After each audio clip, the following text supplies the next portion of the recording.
Good morning friends, मैं हूं आपका दोस्त संदीप सैनी और आप देख रहे हो इंडस्ट्रियल एक्सपर्ट।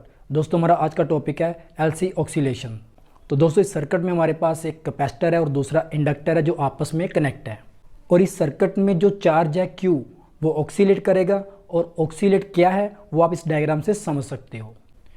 जैसे कि इस डायग्राम में आप एक पेंडुलम को देख सकते हो। इसमें ये एक पॉइंट है जिसे हम मिडल पॉइंट कहेंगे। अगर हम इसे धक्का देंगे, फोर्स लगाएंगे, तो ये पॉजिटिव डायरेक्शन में मैक्सिमम मूव करेगा, फिर जीरो पे आएगा और फिर नेगेटिव डायरेक्शन में जाएगा मैक्सिमम, फिर वापस उसी पॉइंट पे आएगा जीरो पे। तो इसी प्रोसेस को पहले मैक्सिमम जाना और फिर जीरो पॉइंट से होते हुए मैक्सिमम नेगेटिव तक जाना को हम ऑक्सीलेशन बोलते हैं। तो दोस्तों, समझने के लिए हमारे पास दूसरी एग्जांपल है स्प्रिंग मास ऑस्सिलेटर। तो दूसरी डायग्राम में भी आप देख सकते हो सेम चीज़ यहाँ पे होगी। जैसे कि पहले मास जीरो पॉइंट पे था, हम फोर्सफुली उसे नीचे लेकर गए और जहाँ पे हमने इसको छोड़ा वो पॉजिटिव मैक्सिमम डायरेक्शन में था, और छोड़ने के बाद वो फिर अपने जीरो पॉइंट पे आएगा और उसके बाद नेगेटिव पॉइंट के मैक्सिमम जाने के बाद फिर से जीरो पॉइंट से गुजरते हुए पॉजिटिव डायरेक्शन में आएगा। तो इसी अप एंड डाउन प्रोसेस को हम ऑक्सीलेशन कहते हैं। तो इसी एग्जांपल को हम अपने इलेक्ट्रिकल चार्ज से कंपेयर करते हैं। डायग्राम में आप देख सकते हो चार्ज पहले पॉजिटिव था, फिर जीरो हुआ, फिर नेगेटिव होने के बाद फिर से जीरो हुआ और फिर से पॉजिटिव डायरेक्शन में जाएगा। इस तरह चार्ज भी ऑक्सीलेट करता है। अब इसमें दो चीज़ें समझनी होगी। कैपेसिटर हमेशा एनर्जी को स्टोर करता है इलेक्ट्रिक फील्ड के रूप में। इस डायग्राम में आप देख सकते हो यहाँ पे आपको कैपेसिटर पे नेगेटिव और यहाँ पे पॉजिटिव चार्ज मिलेगा, और यहाँ पे इलेक्ट्रिक फील्ड जो कैपेसिटर ने स्टोर किया है। और जो एनर्जी कैपेसिटर में स्टोर होती है उसको हम लिख सकते हैं VE = Q²/2C। मतलब जितना ज़्यादा चार्ज होगा कैपेसिटर के पास उतना ही ज़्यादा इसके पास एनर्जी होगी। और दूसरा है इंडक्टर, जो अपने अंदर मैग्नेटिक फील्ड के रूप में एनर्जी स्टोर करता है, जिसे हम लिख सकते हैं UB = ½ LI²। मतलब इंडक्टर में जितना ज़्यादा करंट फ्लो होगा, यहाँ पे जो स्टोर एनर्जी होगी वो भी उतनी ही ज़्यादा होगी। तो अब चलते हैं हम सर्किट की तरफ, जिसमें हम एक DC बैटरी के साथ एक कैपेसिटर को कनेक्ट कर देंगे। कनेक्ट करने पे सर्किट में करंट फ्लो होगा, जिससे कैपेसिटर में चार्ज आ जाएगा और ये फुली चार्ज हो जाएगा, जिसकी वैल्यू होती है QM। मतलब कैपेसिटर के पास मैक्सिमम चार्ज आ जाएगा। तो अब हम फुली चार्ज कैपेसिटर को बैटरी से अलग कर देंगे और इसको इंडक्टर से लगा देंगे, जिसमें आप देख सकते हो T = 0। T means time. मतलब अभी जस्ट कनेक्ट किया है, तो इस टाइम पर आपके कैपेसिटर के पास मैक्सिमम एनर्जी होगी, क्योंकि इसके पास QM है, मतलब मैक्सिमम चार्ज है। और इंडक्टर के पास अभी जीरो एनर्जी है, क्योंकि इसमें करंट फ्लो जीरो है। तो अब क्या होगा, इस प्लेट से इलेक्ट्रॉन फ्लो होने शुरू होंगे और ट्रैवल करके पॉजिटिव प्लेट पे पहुंचेंगे, जिसके कारण नेगेटिव प्लेट से इलेक्ट्रॉन कम होते जाएंगे और पॉजिटिव पे पहुंचने से पॉजिटिव और नेगेटिव मिलकर न्यूट्रल हो जाएंगे, जिससे यहाँ के चार्ज कम हो जाएंगे। मतलब पहले मैक्सिमम चार्ज था और अब कम चार्ज हो गया, और इस सर्किट में करंट फ्लो होना शुरू हो गया। तो करंट फ्लो होने के कारण इंडक्टर में मैग्नेटिक फील्ड बनना शुरू हो गया। मतलब जो एनर्जी कैपेसिटर में कम हुई वो इंडक्टर के पास आ गई, और अब सारे के सारे नेगेटिव चार्ज पॉजिटिव प्लेट की तरफ पहुंचेंगे और कैपेसिटर बिल्कुल न्यूट्रल हो जाएगा। मतलब कैपेसिटर के पास कोई चार्ज नहीं बचेगा। और सेम टाइम पे सर्किट में करंट मैक्सिमम होगा, जिसे हम IM भी लिख सकते हैं। मतलब कहने का कैपेसिटर की सारी एनर्जी अब इंडक्टर में स्टोर हो चुकी है। तो नेक्स्ट डायग्राम में आप देख सकते हो, जिसमें अब चार्ज इस डायरेक्शन से कैपेसिटर को चार्ज करना शुरू करेगा और इंडक्टर धीरे धीरे डिस्चार्ज होना शुरू हो जाएगा। तो इस कंडीशन में अब कैपेसिटर की इस प्लेट पे जहाँ पे शुरू में पॉजिटिव चार्ज था, अब वहाँ पे नेगेटिव चार्ज आना शुरू हो गया, और करंट का फ्लो कम होने के कारण इंडक्टर में स्टोर एनर्जी भी कम हो जाएगी। पहले मैक्सिमम करंट था तो हमने लिखा था IM, लेकिन अब कम हो गया है तो उसे हम लिखेंगे I। और इसी प्रोसेस से करंट कम होते हुए जीरो हो जाएगा और पूरे का पूरा कैपेसिटर फिर से चार्ज हो जाएगा। मतलब इंडक्टर की पूरी एनर्जी अब कैपेसिटर में स्टोर हो चुकी है। लेकिन अगर हम पहली डायग्राम देखें तो वहाँ पे पहले पॉजिटिव चार्ज था और इस डायग्राम में नेगेटिव चार्ज आ गया है ऊपर वाली प्लेट में, जिसका मतलब है -Q हो गया है। पहले +Q था, फिर जीरो हो गया और अब -Q हो गया है। अब इस सर्किट के बाद अगले सर्किट की बात करते हैं।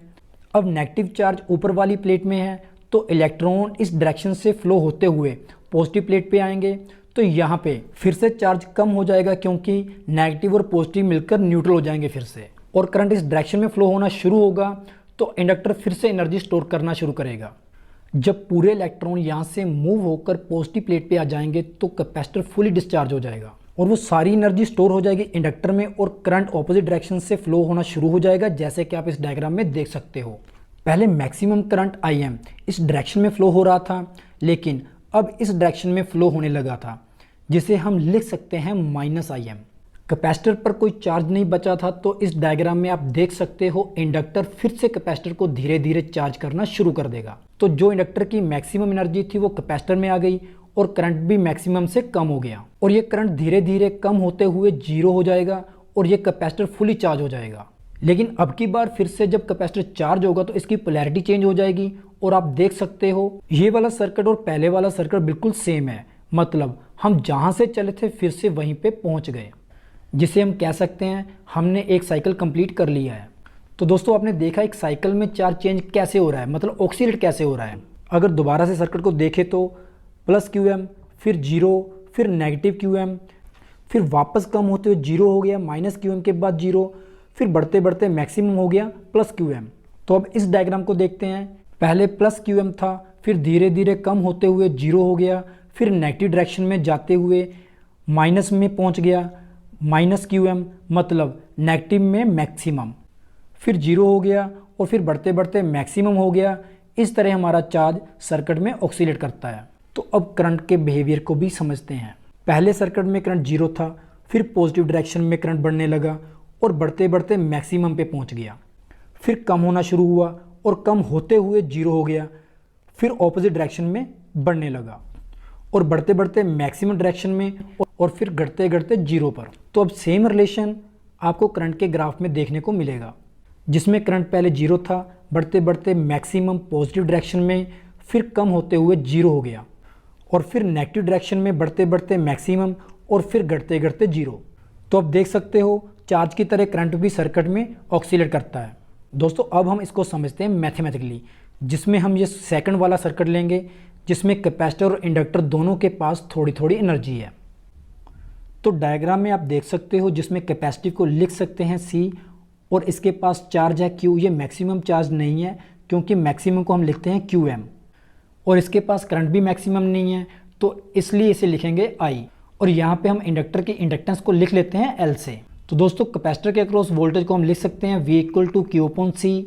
इंडक्टर के अक्रॉस जो वोल्टेज होती है अगर उसमें से करंट फ्लो हो रहा है I, तो उसको हम लिख सकते हैं V = L × di/dt। तो अब अप्लाई करते हैं किरचॉफ वोल्टेज लॉ।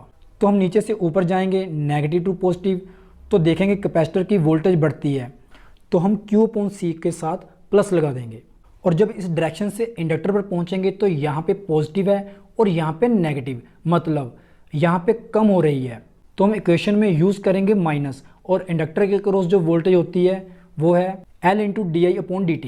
तो इसे भी हम यहाँ पे लिख देंगे, जिसे हम लिख सकते हैं Q/C - L × di/dt = 0, क्योंकि करंट का फॉर्मूला होता है I = dq/dt।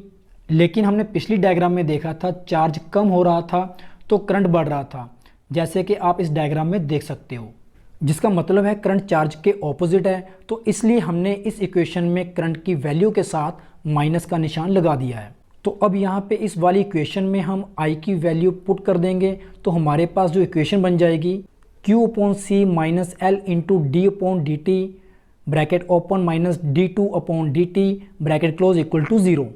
इसको सोल्व करें तो ये वाला माइनस और ये वाला माइनस प्लस हो जाएगा और L × d²Q/dt² हो जाएगा। और अब इस L से हम इसे डिवाइड कर देंगे तो यहाँ पे बचेगा d²Q/dt² प्लस 1/LCQ = 0, क्योंकि L को C से डिवाइड करने के बाद नीचे LC हो जाएगा। तो दोस्तों सिंपल हार्मोनिक मोशन की इक्वेशन होती है d²x/dt² प्लस ω02 = 0। तो अब हम इस इक्वेशन को इस इक्वेशन से कंपेयर करेंगे, तो जब कंपेयर करेंगे तो ω02 को हम लिख सकते हैं 1/LC। तो ω0 हमारे पास वो फ्रिक्वेंसी है जिस फ्रिक्वेंसी से वो ऑक्सीलेट कर रहा है, मतलब इसको हम बोलेंगे ऑक्सीलेट फ्रिक्वेंसी। तो यहाँ पे ω02 = 1/LC था, तो स्केयर इस तरफ आने के बाद जो वैल्यू बनेगी हमारे पास वो बनेगी ω0 = 1/√LC।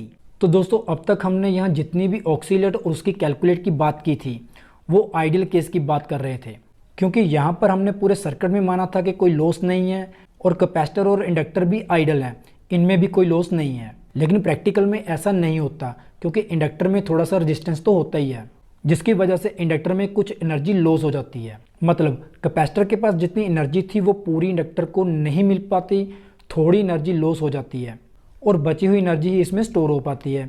और जब बार बार ये एनर्जी कैपेसिटर से इंडक्टर और इंडक्टर से कैपेसिटर में मूव होती है तो धीरे धीरे सारी एनर्जी जीरो हो जाएगी और ग्राफ भी धीरे धीरे डाउन चला जाएगा। मतलब हमारे पास जो पहले ग्राफ था करंट का वो पहले तो मैक्सिमम था, लेकिन हर साइकिल में एनर्जी लॉस होने के कारण ये साइकिल जीरो हो जाएगा, क्योंकि इसमें सारी पावर ख़त्म हो जाएगी। तो ये डिसएडवांटेज होता है इंडक्टर के कारण, क्योंकि उसमें रेजिस्टेंस होती है। और एक एलसी सर्किट में इलेक्ट्रोमैग्नेटिक वेव्स रेडिएट करती हैं, क्योंकि इसमें इलेक्ट्रिक फील्ड मैग्नेटिक फील्ड में बदलता है और मैग्नेटिक फील्ड इलेक्ट्रिक फील्ड में बदलता है, जिसके कारण यहाँ से कुछ मैग्नेटिक वेव्स बाहर निकलेंगी सर्किट से।